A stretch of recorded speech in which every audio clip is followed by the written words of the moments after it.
नमस्कार आप सभी को। आज की वीडियो में हम लोग सेट की मेथड को पढ़ेंगे। ये चारों ही मेथड मैंने आपको होमवर्क दी थी कि आप लोग खुद से ट्राई करिए।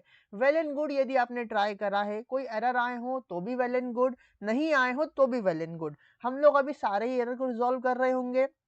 ऐड कैसे काम होता है, कैसे हम लोग यूज करते हैं, इंटरसेक्शन, रिमूव, यूनियन, चारों ही मेथड को चलते हैं अपने पाइचाम पर और सॉल्व करते हैं और समझते हैं कि कैसे ये हमारे काम करता है। तो ये पाइचाम पे ये प्रीवियस वीडियो का ही हमारा कोड है, ये हमने रन करके देखा था। चलो अब हम यहाँ पे मेथड सीखना, तो मैं क्या करता हूँ, पूरे की पूरे को सिलेक्ट करता हूँ और इसको मैं कमेंट कर देता हूँ। देखो मैंने कमेंट कर दिया। इसको ऊपर कर देते हैं जो हमारा थोड़ा कचरा जैसा दिख रहा है। अब यहाँ से हम लोग लिखना चालू करते हैं। एक कमेंट करते हैं, मेथड्स इन पाइथन।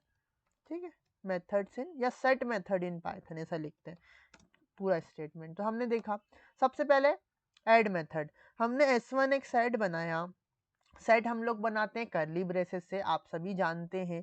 इसके अंदर हमने 1 वैल्यू दी, 2 वैल्यू दी, 12.12 वैल्यू दी। अच्छा 1 पॉइंट नहीं आया, 0.12 दिया। लेट से हमने एक स्ट्रिंग वैल्यू भी दी ONE1 और हमने इसको रन कराया। अब हम इसको प्रिंट कराते हैं, प्रिंट S1। तो सिंपल सा क्या होगा, हमारा सेट जो फर्स्ट सेट है वो प्रिंट हो गया। यस, ये तो होना ही था। अब देखो हम लोगों का आज का टास्क क्या, मेथड सीखना है। तो फर्स्ट हमारी जो मेथड है दैट इज ऐड मेथड। अब ऐड नाम से ही समझ में आ रहा क्या करेगा, एलिमेंट को सेट में ऐड कर देगा। अब मैं चाहता हूँ यार कि 1 2 इसमें है, अब मैं 2 जो है वो स्ट्रिंग को भी ऐड करना चाहता हूँ। तो मैंने क्या लिखा देखो, S1 डॉट और ऐड को कॉल करा और ऐड के अंदर मैंने वो वैल्यू पास कर दी जो मुझे ऐड करना। तो मैंने TW और 2 को पास करा। अब मैं क्या करता हूँ, वापस से प्रिंट करा लेता हूँ S1 को। मुझे दिखना भी तो चाहिए कि ऐड होने के बाद S1 में क्या चेंज आया, तो इसलिए S1 को भी प्रिंट करा लो। देखो ये देखो 2 भी यहाँ आ गया। हमने 2 को लास्ट में ऐड करा है, लेकिन देखो ये अपने हिसाब से ही स्ट्रक्चर क्रिएट करता है। इसीलिए हम इसको बोलते हैं कि जो सेट है वो अनऑर्डर्ड है। इससे पहले वाली वीडियो देखना, उसमें 4 बहुत ही खास प्रॉपर्टी बताई है, वो आपको जरूर जानना चाहिए और आई होप कि आप देख के ही आ रहे होंगे। बट या ठीक है, फिर भी बोलना मेरा काम है, थोड़ा प्रमोशन भी ज़रूरी है अपनी वीडियो का। अब सेकंड मेथड जो है वो है हमारी, देखो हमने इसमें लिस्ट में कौन सी रखी है, इंटरसेक्शन और यूनियन को भी हम साइड में करते हैं। पहले रिमूव देख लेते हैं जो कि ईजी है। अभी हमने 2 को ऐड करा। अब हम चाहते हैं कि जो ये 12.12 है ना, हम इसे रिमूव कर दें। तो हम लोग क्या लिखेंगे देखो, सबसे पहले यहाँ पे नाम देते हैं रिमूव मेथड हमारी, और अब नेक्स्ट लाइन पर हम कॉल करेंगे S1 डॉट, हमने रिमूव मेथड लिखी और इसके अंदर हम क्या पास कर देंगे, जो भी वैल्यू हमको सेट में से रिमूव करना है। ध्यान रखना कि आप कोई सी ऐसी वैल्यू रिमूव कर पाओगे जो सेट में हो ही ना। तो यदि आपने कोई सी ऐसी वैल्यू दे दी जो सेट में नहीं है तो ये एरर देगा, पहले ही बता देता हूँ, डिस्क्लेमर। लेकिन हमको तो ये वैल्यू रिमूव करना है, तो इसको देखो कॉपी करा, यहाँ पे पेस्ट करा। अब हम इसको रन करेंगे तो रन सक्सेसफुली हो जाएगा। एक बार और प्रिंट करा लेते हैं S1 को, जिससे हमें कंफर्मेशन हो जाए कि हमारा रिमूव हुआ या नहीं हुआ। तो देखो ध्यान से, ये हमारा फर्स्ट टाइम था, ये हमने ऐड करा तो हमारा 2 ऐड हो गया, और थर्ड केस में हमने इसको रिमूव कर दिया तो देखो ये रिमूव भी हो गया। Very easy. रिमूव मेथड भी, रिमूव मेथड क्यों यूज होती है, सेट में से किसी एलिमेंट को निकालने के लिए। नाम से समझ में आ रहा है, रिमूव।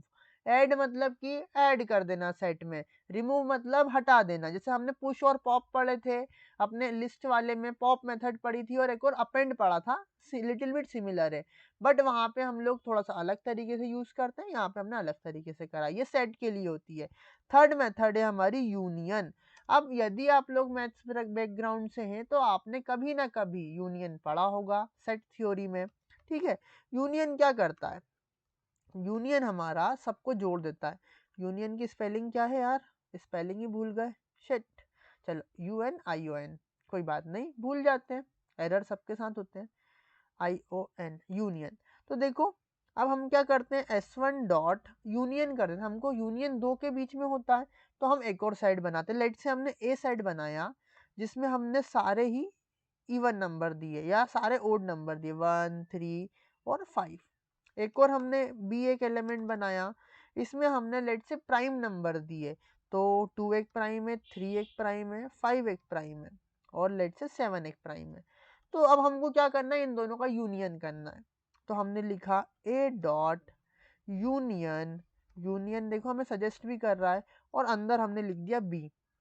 अब A डॉट यूनियन B करा। अब हम प्रिंट कराते हैं हमारे A को भी और देखो प्रिंट कराते हैं बी को भी, तो आपको खुद को डिफरेंस समझ में आएगा। देखो क्या समझ में आया, अभी ए और बी में चेंज नहीं हुआ, अभी हम लोगों का एज इट इज जो था वही की वही प्रिंट हो गया। मतलब कि जो ए यूनियन बी है ना, ये कुछ हमें रिटर्न करेगा और वो हम स्टोर कर लेंगे हमारे सी नाम के वेरिएबल में। तो हम प्रिंट सी को भी तो कराना पड़ेगा ना, सी को जैसे प्रिंट कराएंगे तो उसमें हमारा यूनियन स्टोर हो जाएगा। देखो ध्यान से, ये हमारा सेट ए था, ये हमारा सेट बी था, और यूनियन में देखो इन दोनों जो कॉमन है वो भी आ गए, जो नहीं है वो भी आ गया। मतलब देखो 1 था तो 1 आ गया, 2 भी आ गया, 3 भी आ गया, 5 भी आ गया, 7 भी आ गया। ये देखो सिंपल, कुछ कुछ चेंज करते हैं। लेट से यदि मैं इसमें से सारे एलिमेंट हटा दूं, सारे डिफरेंट एलिमेंट अगर डाल देता, अब यूनियन करता, तो देखो ये फर्स्ट सेट है 1 3 5, ये सेकंड सेट है 2 4 6, और सी सेट जिसमें हमने यूनियन को असाइन करा, तो देखो यहाँ पे यूनियन ने क्या करा ना, एक नया सेट बनाया जो कि इसका और इसका यूनियन था। ठीक है, हमने ऐसा नहीं करा कि ए में असाइन कर दो यूनियन, हम वैसा भी कर सकते हैं, बट अभी हमने एक थर्ड वेरिएबल में सी में हमने इन दोनों का यूनियन असाइन करा। अब ऐसे ही इंटरसेक्शन का मतलब क्या होता है, इंटर में कंट्रोल जेड कर रहा हूँ ताकि पहले वाला सेट बन जाए। इंटरसेक्शन का मतलब होता है हमारा कॉमन, जो भी दोनों में कॉमन है। जैसे देखो इन दोनों में कॉमन क्या है, इसमें इन दोनों, अच्छा इन दोनों में 3 और 5 कॉमन है। तो यदि मैं डी नाम का वेरिएबल बनाऊं और इसमें लिखूं ए डॉट इंटरसेक्शन और अंदर पास कर दूं बी, आप ए पहले लिखो या बी पहले लिखो, उससे कोई फर्क नहीं पड़ता है, आंसर या रिजल्ट आपको सेम मिलेगा। और अब यदि आप प्रिंट कराएंगे डी को, तो डी में आपको सारे कॉमन एलिमेंट मिल जाएंगे। देखो रन करा, ये हमारा सेट 1 है, सेट ए है, ये हमारा सेट बी है, ये यूनियन है सेट सी, और ये हमारा इंटरसेक्शन है। तो यहाँ पे इंटरसेक्शन आ गया, बहुत ही इजी है। इसकी कुछ और प्रॉपर्टीज भी होती हैं, बहुत सारी प्रॉपर्टीज होती हैं यार, but initially as a beginner हमको ये पता होना ही चाहिए, क्योंकि ये बहुत ही कॉमन है, जो कि अक्सर यूज भी होती हैं। और आप लोगों को जैसा लगे, आप देखो कोडिंग का मतलब ये नहीं होता कि आपको रटना कोड को, कोडिंग का मतलब होता है कि आप लॉजिक डेवलप करें और आपको ये पता हो कि आप क्या क्या आपके पास पावर है।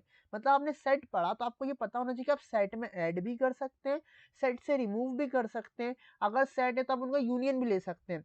सिंटेक्स क्या है वो आप बोल सकते हैं, लाइक नेट पे से सर्च कर लो या गूगल पे देख लो या यूट्यूब पे देख लो, सिंटेक्स आप लोगों को बहुत जगह मिल जाएंगे। डॉक्यूमेंटेशन होते हैं इन सारी लैंग्वेज का, वहां पे आपको सिंटेक्स मिल जाएंगे। बट मेन कोडिंग सीखने का मतलब ये नहीं कि सिंटेक्स रटे जा रहे हैं, कोडिंग सीखने का मतलब है कि आप लोग पर्टिकुलर ये सीख रहे हैं कि कोडिंग की पावर क्या है, ये पर्टिकुलर किस चीज से आप कितने सारे और ऑपरेशन को परफॉर्म कर सकते हैं, ये होता है। और मतलब लाइक कोडिंग का बेसिक मतलब, ताकि अपने लॉजिक से आपको जब उसकी कोई प्रॉपर्टी यूज करना हो तो आप कर सकें।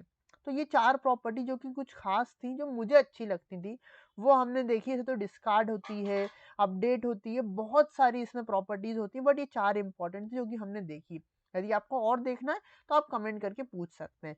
तो यार ठीक है, इस वीडियो में बस इतना ही, मिलते हैं नेक्स्ट वीडियो में। Till then keep learning, bye bye.